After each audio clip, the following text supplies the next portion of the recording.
Hello student, welcome in our YouTube channel NRP NEET online classes.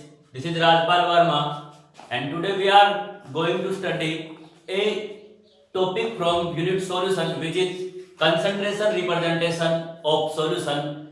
I hope आपको video अच्छे लग रहे होंगे. अगर आपको वीडियो अच्छे लगे तो लाइक शेयर और सब्सक्राइब जरूर करें.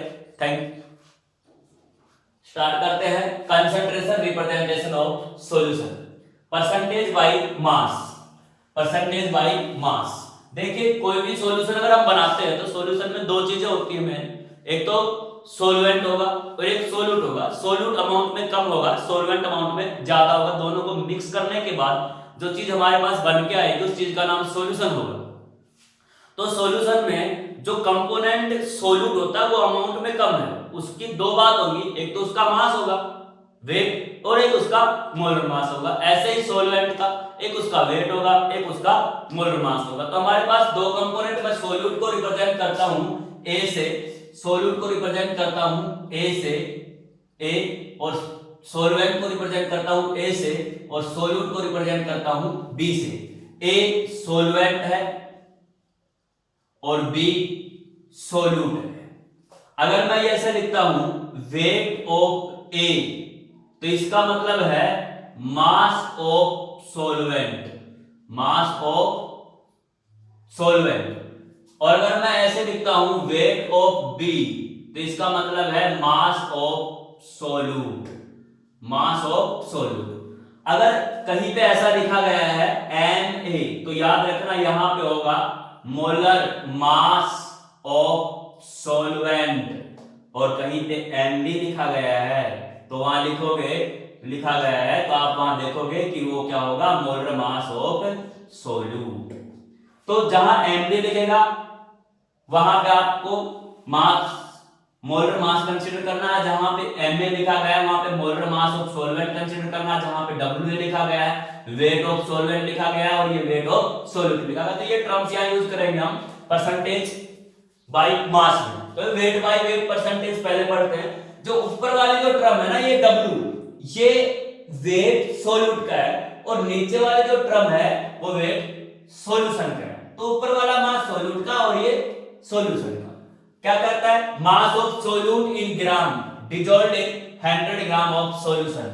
मास of solute in gram dissolved in 100 gram of solution. Total solution 100 ग्राम होगा. उस 100 ग्राम सॉल्यूशन में कितना अमाउंट सोल्यूट की ग्राम में प्रेजेंट है उसको बोलते हैं परसेंटेज बाय मास. तो वेट बाय वेट परसेंटेज का मतलब क्या हुआ, मास of solute in gram divide by mass of solution in gram multiplied by 100. और हम यहां लिख सकते हैं मास ऑफ सोल्यूट, मैंने बताया अभी आपको WB से रिप्रेजेंट करेंगे. और मास ऑफ सॉल्यूशन दो चीज से बनेगा, सॉल्वेंट का वेट और सोल्यूट का weight. Weight of solvent plus weight of solute multiply by 100. ये परसेंटेज हो गई मास बाय मास परसेंट या वेट बाय वेट परसेंटेज या परसेंटेज बाय मास हो गई. इसके बाद percentage by percentage mass by volume, mass by volume, percentage mass by volume. तो W डिवाइड बाय वॉल्यूम. तो फिर यहां से समझना ये वेट ऑफ सोल्यूट, ये वॉल्यूम ऑफ सॉल्यूशन. जब भी कभी वॉल्यूम आएगा तो ml में लेंगे, वेट आएगा तो ग्राम में लेंगे. तो यहां से इसकी डेफिनेशन होगी मास of solute in gram, mass of solute in gram dissolved in 100 ml of solution, 100 ml of solution. तो मैं यहां से निकाल सकता हूं इस चीज को, परसेंटेज वेट बाय वॉल्यूम. इसका मतलब ये हो गया हमारे पास mass of solute, mass of solute divide by volume of solution, volume of solution. और वॉल्यूम ऑफ सॉल्यूशन हमें लेना है ml में और ये लेना है ग्राम में, मल्टीप्लाई बाय 100. इसको मैं ऐसे भी रिप्रेजेंट कर सकता हूं, मास ऑफ सॉलिड को क्या बोलते थे, डब्ल्यू भी बोले, और इसको क्या बोलेंगे, वॉल्यूम मल्टीप्लाइड बाई 100। तो ये यहां से टर्म हो जाएगी परसेंटेज मास बाई वॉल्यूम। एक बात और ध्यान रखना है, जिस भी कंसंट्रेशन टर्म में, जिस भी फॉर्मूले में कहीं पे भी आपको वॉल्यूम की टर्म दिखाई दे रही है, कहीं पे भी वॉल्यूम की टर्म अगर आपको दिखाई दे रही है, तो वॉल्यूम टेम्परेचर बढ़ाने से वॉल्यूम बढ़ता है, टेम्परेचर घटाने से वॉल्यूम घटता है। इसका मतलब जिस भी फार्मूले में कहीं पे भी वॉल्यूम आया तो वॉल्यूम टेम्परेचर पे डिपेंड करता है, तो वो सारा फॉर्मूला या क्वांटिटी या टर्म वो सारी किस पे डिपेंड करेगी, टेम्परेचर पे डिपेंड करेगी। इस पहली वाली में क्या नहीं आया, वॉल्यूम नहीं आया, नॉट डिपेंडेंट ऑन टेम्परेचर, मतलब independent on temperature, independent on temperature. और ये वाली करेगी डिपेंड, तो ये करेगी डिपेंड ऑन टेम्परेचर। क्यों डिपेंड करेगी, क्योंकि इसमें टर्म कौन सी है, वॉल्यूम की टर्म है। इसके बाद एक और बच गई percentage, percentage percentage by volume, percentage by volume only. तो परसेंटेज वॉल्यूम बाई वॉल्यूम ये होगी। अब यहां पे वॉल्यूम बाई वॉल्यूम है, तो ऊपर वाला वॉल्यूम सॉल्यूट का है, नीचे वाला सॉल्यूशन का है। Volume of solute, solute divide by volume of solution. तो इसका मतलब ये हुआ volume, volume of solution, volume of solute, volume of solute in ml dissolved in 100 ml of solution। मतलब ये सॉल्यूशन भी ml में और सॉल्यूट भी ml में। तो यहां से जो फार्मूला आएगा परसेंटेज वॉल्यूम बाई वॉल्यूम का, वो क्या होगा, मास की बजाय यहां volume of solute, volume of solute divide by volume of solution in ml, और वो भी किसमें लेंगे, ml multiplied by 100। This mode of representation of concentration use only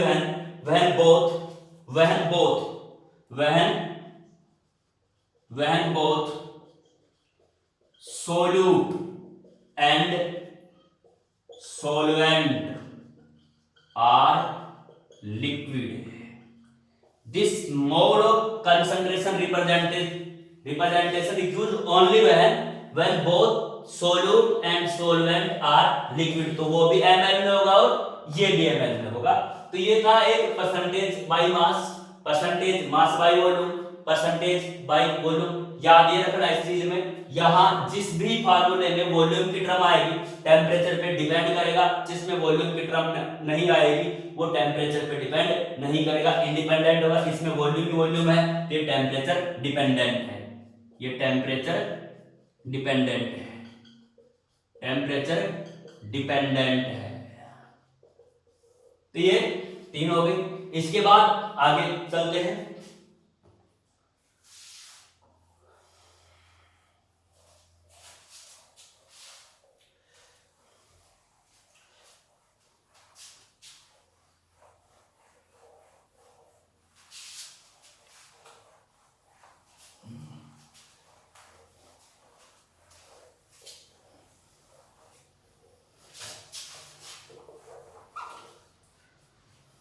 आगे देखते हैं। अगला जो टर्म है कंसंट्रेशन टर्म, वो स्ट्रेंथ है। Strength,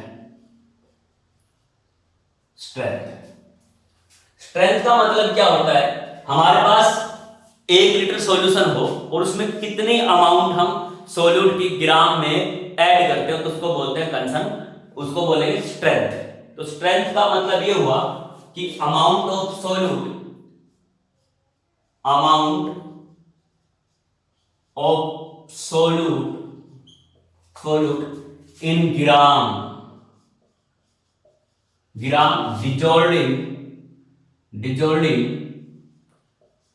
dissolved per liter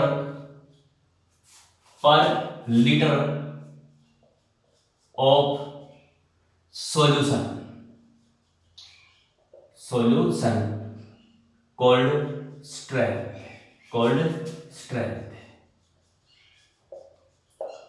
represented by S, denoted by capital S। तो इस S से इसको रिप्रेजेंट करते हैं। तो स्ट्रेंथ का फार्मूला क्या होगा? स्ट्रेंथ को मैं S से रिप्रेजेंट करता हूं। Strength is equal to mass of solute in gram, mass of solute in gram divide by volume of solution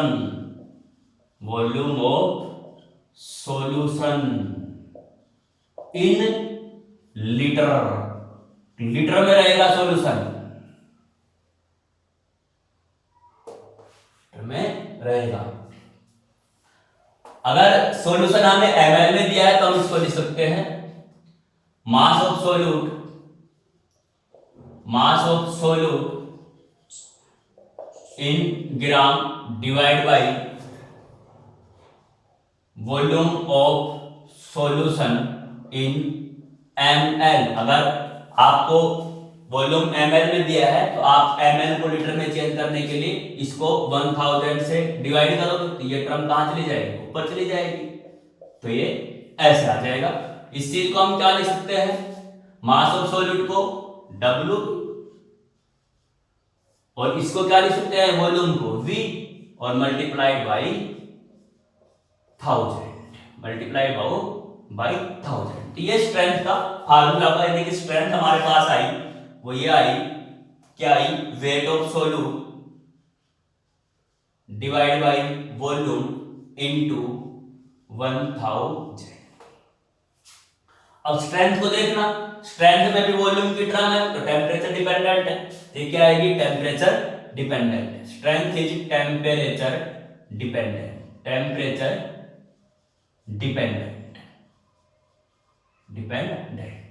ये टेम्परेचर डिपेंडेंट। तो मैं एक क्वेश्चन बता सकता हूं यहां पे। एक क्वेश्चन देखो क्या होगा। 4 gram of NaCl dissolved in 250 ml of solution।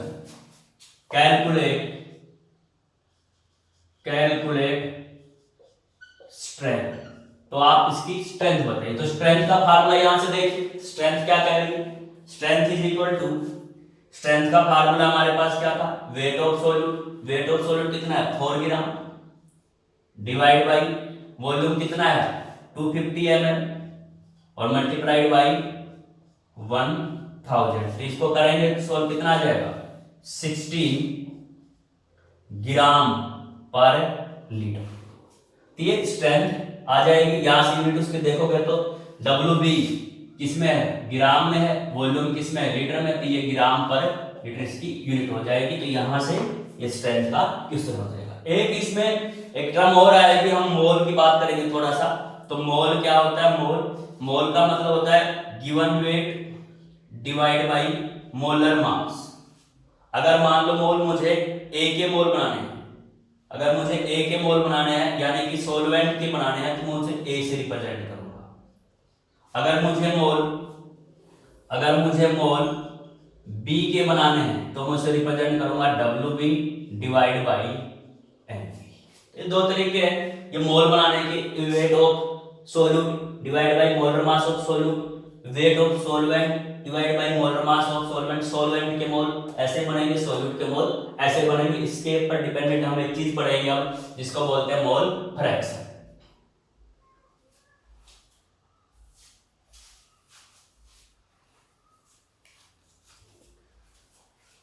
तो ये स्ट्रेंथ होगी। इसके बाद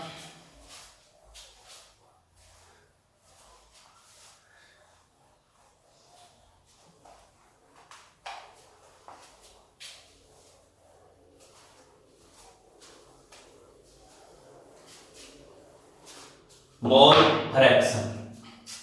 तो देखो मोल फ्रैक्शन क्या होता है। Mole fraction it is the simply the ratio. एक रेशियो है। क्या रेशियो है देखो, it is the ratio of number of mole of one component of solution, mole of one component of solution by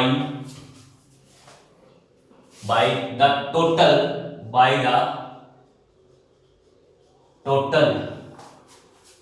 moles of all the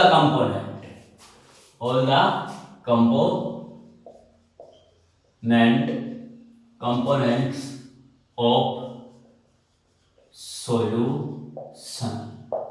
This is denoted by x. तो ये इसको x से denote करते हैं mole fraction को। देखो simple है। Mole fraction अगर मैं सॉल्वेंट का निकालूं तो देखो एक बार, मोल फ्रैक्शन ऑफ सॉल्वेंट। तो सॉल्वेंट को हम क्या बोलते हैं, एक्स। मोल फ्रैक्शन सॉल्वेंट का क्या कह रहा है, number of mole of one component. Number of mole of one component मतलब Na। मैं अगर सॉल्वेंट के निकालूंगा तो सॉल्वेंट को ऊपर लूंगा, divided by total number of mole of solution. अगर हमारे पास कोई बाइनरी सॉल्यूशन है तो दो ही कंपोनेंट मिलेंगे, तो सॉल्यूट मिलेगा और एक सॉल्वेंट। तो मैं टोटल कैसे निकालूंगा, Na जमा NB। तो ये number of mole of solvent plus number of mole of solute, ये सॉल्यूशन का हो गया और ये सॉल्वेंट का हो गया। ऐसे ही मैं मोल फ्रैक्शन किसका निकाल सकता हूं, मोल फ्रैक्शन ऑफ सॉल्यूट का कैसे निकालूंगा, मोल फ्रैक्शन x, सॉल्यूट के लिए क्या बोलेंगे, b बोलेंगे। क्या बनेगा, number of mole of solute divide by number of mole A जमा नंबर ऑफ मोल B। अरे b का बढ़ाऊंगा तो b को ऊपर, a के बढ़ाऊंगा तो a को ऊपर। और मोल फ्रैक्शन, एक खास बात, मोल फ्रैक्शन ऑलवेज 1 XA जमा XB ऑलवेज 1, हमेशा 1 मिलेगा। अगर मेरे पास XA निकालना है तो मैं 1 माइनस XB कर दूंगा। मतलब अगर मेरे पास 1 आ गया तो मैं दूसरे को 1 में से घटा के निकाल सकता हूं। तो ये मोल फ्रैक्शन है। एक क्वेश्चन देखते हैं। अगर मान लो मेरे पास कोई क्वेश्चन है, 4 mole of O2 mixed with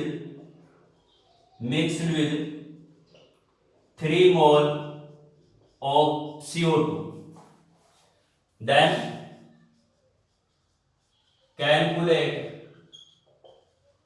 mole fraction of each component, each सबका मोल फ्रैक्शन निकालो। 4 मोल O2 है, 3 मोल CO2 है, आप हमें उसका मोल फ्रैक्शन बनाओ। अब यहाँ पे अपने को मोल बने बनाए दिए, तो मोल फ्रैक्शन किसका, O2 का। तो O2 का कितना है, मोल, टोटल मोल O2 के 4 डिवाइड बाय सॉल्यूशन का 4 मोल इसके, 3 मोल इसके, तो 4 प्लस 3 टोटल कितना का 4/7। ऐसे ही मैं x CO2 के भी निकाल सकता हूं। कितना है, CO2 के मोल कितने हैं, 3, जितना दे रखा उसको ऊपर divide by total mole 3 plus 4 is equal to 3/7। दोनों को जोड़ो आप तो क्या आया, 4/7 प्लस 3/7 क्या आएगा तो ये मोल फ्रैक्शन था। It is the ratio of number of mole of one component divided by total number of the mole of the solution. तो टोटल सॉल्यूशन के जो मोल है उससे इसको डिवाइड कर देते हैं, तो ये क्या हो गया, मोल फ्रैक्शन हो गया।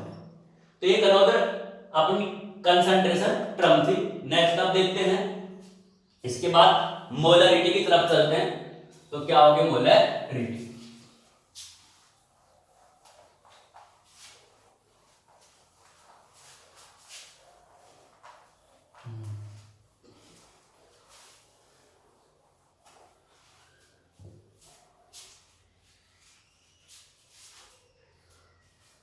आगे है मोलरिटी। मोलरिटी पढ़ लेते हैं पहले। मोलरिटी, मोलरिटी ये भी टर्म काम की है। क्या कहता है देखो, मोलरिटी का मतलब क्या होता है, मोलरिटी का मतलब क्या होता है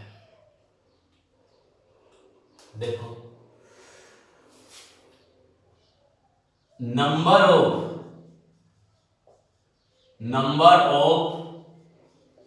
मोल्स ऑफ सोल्यूट। पहली बात क्या बोला है, number of moles of solute. Number of moles of solute किससे दिखाया था, एनबी से। Dissolved in per kilogram of solvent, per kilogram of solvent. ये इसकी डेफिनेशन है, number of moles of solute dissolved in per kilogram of the solvent. ये इसकी definition है मोलरिटी। अगर मान लो मेरे पास लेट WA ग्राम सोलवेंट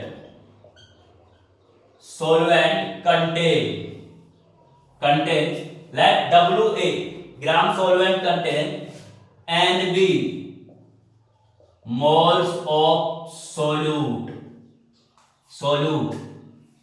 then मोलरिटी क्या होगी, और मोलरिटी रिप्रेजेंटेड या denoted by small m, denoted by small m। Small m से इसको रिप्रेजेंट करते हैं, यहां मैं लिख देता हूं, मोलरिटी को स्मॉल m से रिप्रेजेंट करते हैं। तो अगर आपको WA कहने का मतलब ये होगा कि अगर हमारे पास यहां कोई कंटेनर है, इसके अंदर एक मेरे पास कोई सॉल्वेंट है WA, इसमें हमने कोई सॉल्यूट डिसॉल्व कर दिया, उसके नंबर ऑफ मोल भी सॉल्यूट, तो क्या होगा, तो molarity is equal to number of moles of solute NB divide by weight of solvent. और ये केजी में करने के लिए कितने से डिवाइड करेगा, 4 से ऊपर जाके क्या हो जाएगा, मल्टीप्लाई हो जाएगा। अब नंबर ऑफ मोल बी क्या लिखते हैं हम, नंबर ऑफ मोल बी को NB is equal to weight of B divide by molar mass of B. Solute का ही वेट और सोल्यूट का ही मोलर मास, तो NB यहां से निकालेंगे तो WB divide by NB।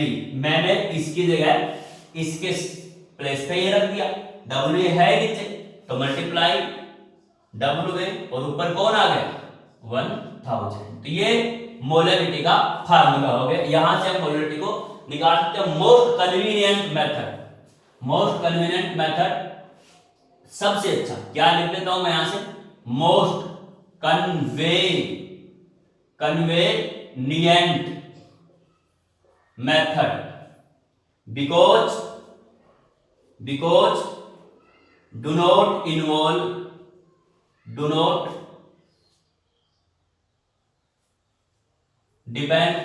do not depend on temperature। क्योंकि इस सारे फार्मूले में कहीं पे भी वॉल्यूम की टर्म नहीं आई है, तो टेम्परेचर पे डिपेंड नहीं करता, इसलिए ये सबसे कन्वीनियंट, सबसे इजी और सबसे अच्छा एक तरीका है मोलरिटी कंसंट्रेशन रिप्रेजेंटेशन का। एक बात और है, if percentage by mass of solute means percentage weight by weight given, weight by weight given, then molality will B,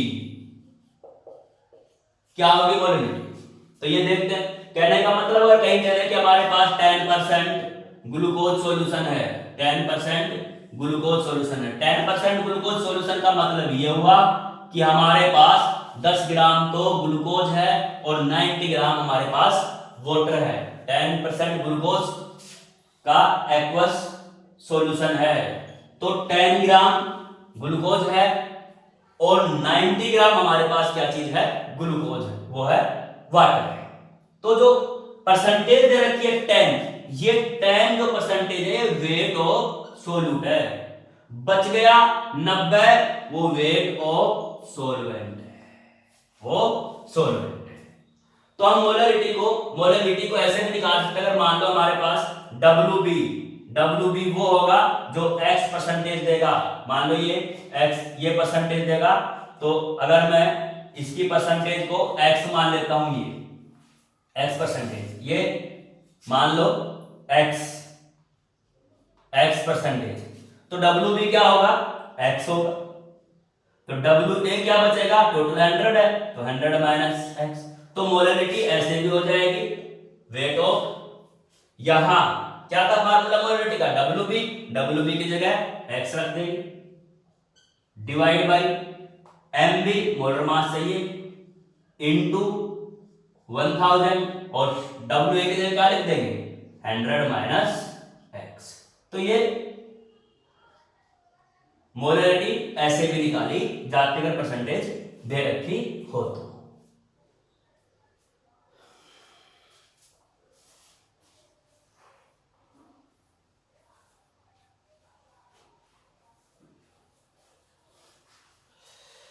next, तो ये मोलैलिटी थी, वॉल्यूम की टर्म इस पे नहीं है, तो ये टेम्परेचर पे डिपेंड नहीं करते, इंडिपेंडेंट और टेम्परेचर सबसे बेस्ट मेथड है। आप यहां से निकाल सकते हो मोलैलिटी का मतलब सोलवेंट का वेट लेना है पर किलोग्राम में, स्मॉल m से इसको रिप्रेजेंट करते हैं मोलैलिटी का, ये फार्मूला काम का है।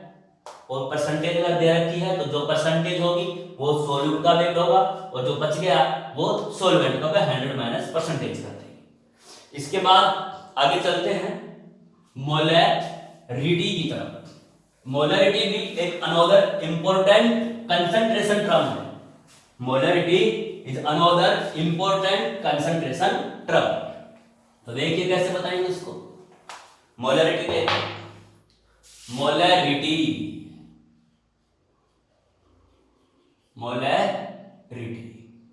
क्या कहता है, मोलैरिटी में ये मोल दिख रहा है ना, मोल, तो मोल तो सॉल्यूट के बनाना है, इसका मतलब ये हुआ number of moles of solute, एक बार number of moles of solute dissolved in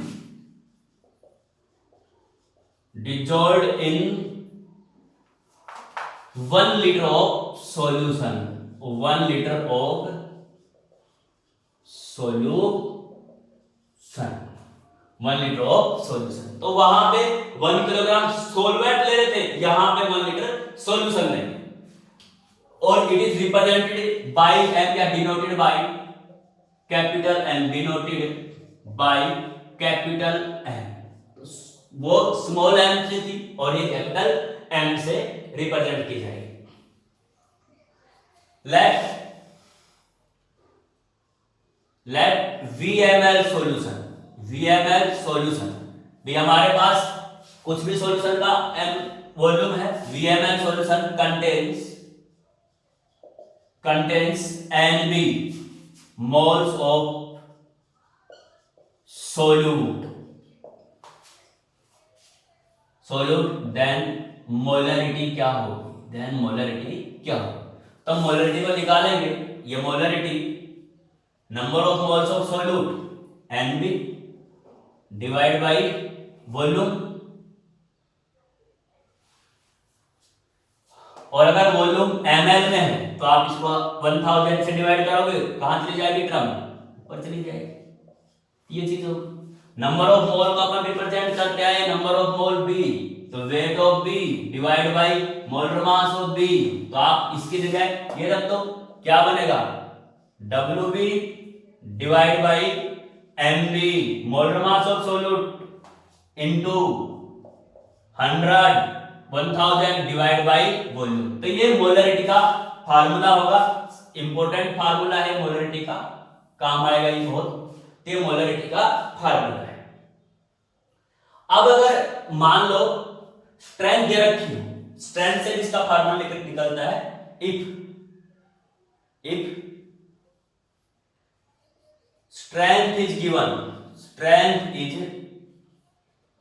given, अगर आपको स्ट्रेंथ दी है, if strength is given, molarity में अगर आपको स्ट्रेंथ दे रखी है तो molarity can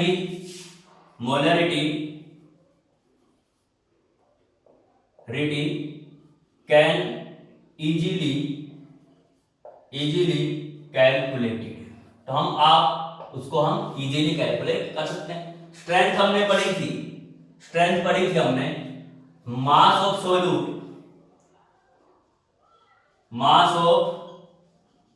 solute divide by volume of solution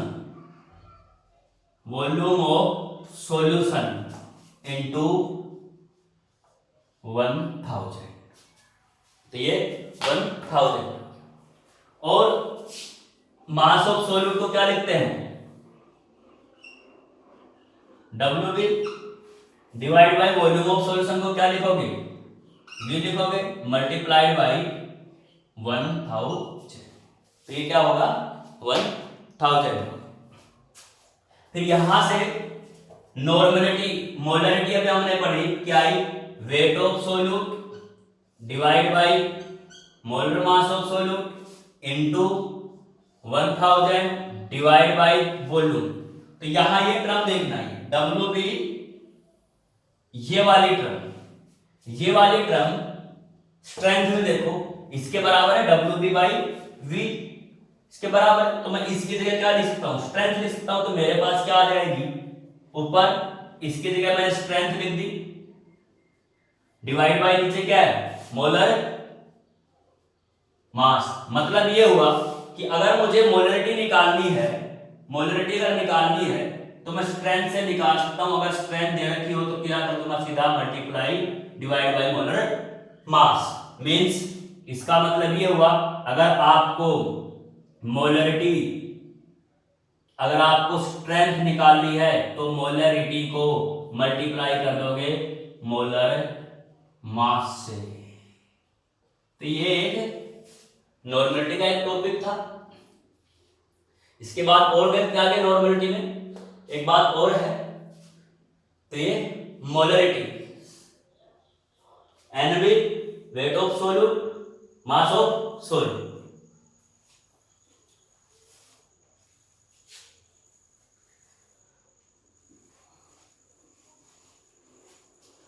इसके बाद आगे देखो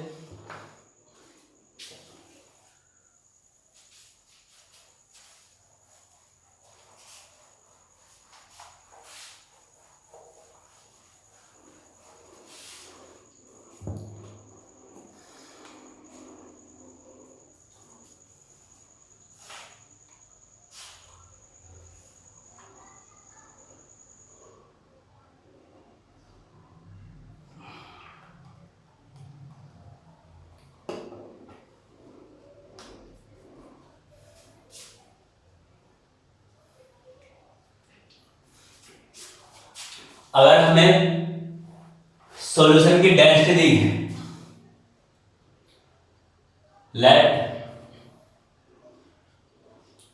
let a solution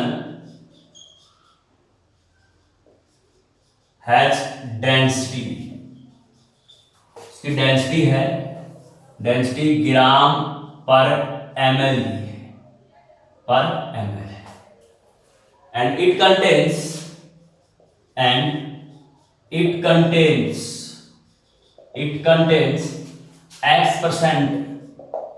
X% of solute, जितना भी परसेंट सोल्यूट की होगी तो मोलरिटी कैसे निकाल सकते हैं? एक्स परसेंट ये वेट बाई वेट मिलेगा, वेट बाई वेट मिलेगा। तो हम मास निकाल सकते हैं 1 लीटर सॉल्यूशन का। तो mass of 1 litre solution, 1 litre solution का मतलब 1000 ml और मल्टीप्लाइड बाई डेंसिटी, की डेंसिटी का हमें पता ही है, डेंसिटी क्या होती है? Mass by volume. तो यहां से अगर मास निकालेंगे डेंसिटी को किससे मल्टीप्लाई कर देंगे? सो डेंसिटी और मास किस में आएगा आंसर? ग्राम में। मतलब ये किस में होगा? ग्राम में। ये तो मास ऑफ 1 लीटर सॉल्यूशन है। अब मास of solute in 1 litre solution,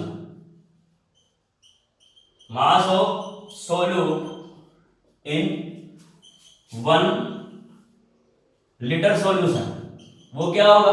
जितनी परसेंटेज सॉल्यूट की दे रखी है x percentage divide by 100। 1 litre solution कितना है? 1000 इनटू डेंसिटी। और जब ये आएगा सोल्यूट का मास ग्राम में होगा और लीटर सॉल्यूशन में, तो ये जो यहां से आएगी ये आएगा x, ये कैंसिल हो जाएगा यहां से, x इंटू 10 इंटू डेंसिटी, और ये क्या आएगी? ग्राम पर लीटर, क्योंकि 1 लीटर में सॉल्यूट की अमाउंट। और ये चीज किसके बराबर थी? स्ट्रेंथ के बराबर। किसके बराबर थी? स्ट्रेंथ के बराबर। तो मोलरिटी हमने पढ़ी थी, molarity is equal to strength divide by molar mass. तो स्ट्रेंथ की जगह मैं ये रख सकता हूं, तो हमारे पास जो मोलरिटी आ जाएगी भाई, ये जो चीज आएगी ग्राम पर लीटर में आएगी, किसके बराबर? स्ट्रेंथ के बराबर। तो स्ट्रेंथ की जगह मैं क्या रखता हूं? ये x into 10 into D divide by molar mass. और ये जबरदस्त बहुत इंपॉर्टेंट फार्मूला है, वेरी इंपॉर्टेंट, वेरी इंपॉर्टेंट। मतलब अगर आपको मोलरिटी निकालना हो, डेंसिटी और परसेंटेज दे रखी हो, तो इजी शॉर्टकट लगेगा। ये बहुत इंपॉर्टेंट ये फार्मूला, ये टॉपिक हो गया आपका मोलरिटी और टेम्परेचर पे डिपेंड करेगा, क्योंकि इसके अंदर जो हमने पढ़ा था मोलरिटी का, एक मोलरिटी के 3 फार्मूले हो गए। Molarity is equal to weight of solute divide by mass of solute into 1000 divide by volume, एक फार्मूला मोलरिटी का ये। एक मोलरिटी का फार्मूला ये strength divide by molar mass, और तीसरा फार्मूला ये। तो इसमें कौन सी टर्म है? वॉल्यूम की टर्म है, तो टेम्परेचर पे डिपेंड करती है, तो depend on temperature, depend on temperature. ये मोलरिटी हो गई।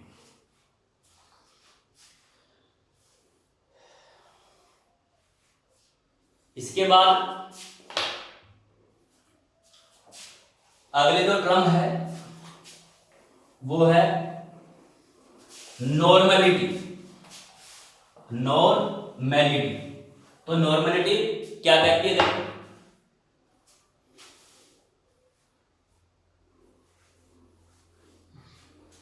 नॉर्मलिटी का मतलब क्या होता है? देखो, अनदर टर्म है नॉर्मलिटी। नॉर्मलिटी क्या होती है? नॉर्मलिटी को रिप्रेजेंट करते हैं कैपिटल N। अच्छा, इसमें थोड़ा सा डिफरेंस है। यहां पहले मोल यूज किए थे, अब की बार मोल यूज नहीं करेंगे। यहां पे लेंगे number of gram equivalent, number of gram equivalent. ये कैसे बनाते हैं अभी बता दूंगा। Number of gram equivalent dissolved in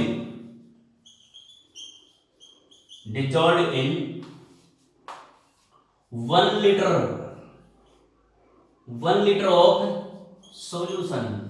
1 litre solution में कितने ग्राम इक्विवेलेंट डिजॉल्व कर रखे हैं, उसको हम नॉर्मलिटी कहेंगे। ग्राम इक्विवेलेंट कैसे बनाते हैं देखना। ग्राम इक्विवेलेंट कैसे बनेंगे? आपके पास सबसे पहले गिवन मास होना चाहिए divide by equivalent weight. Equivalent weight मैं एक एग्जांपल से बताता हूं।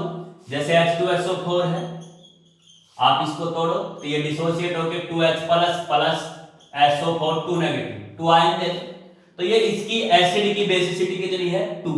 अगर मैं इसका मास देखूं तो मोलर मास 98 होता है, और इक्विवेलेंट मास अगर मैं सोल्यूट का निकालूंगा तो मुझे क्या करना है, गिवन मास,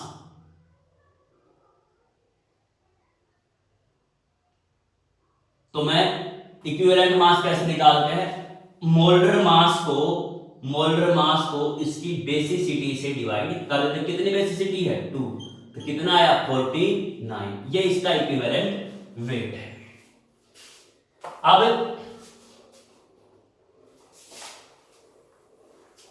नॉर्मलिटी देखें, क्या कहते हैं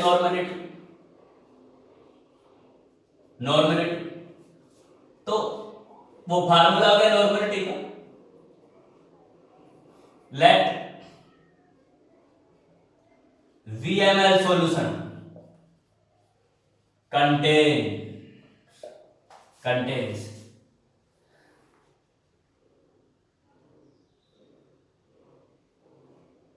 n gram equivalent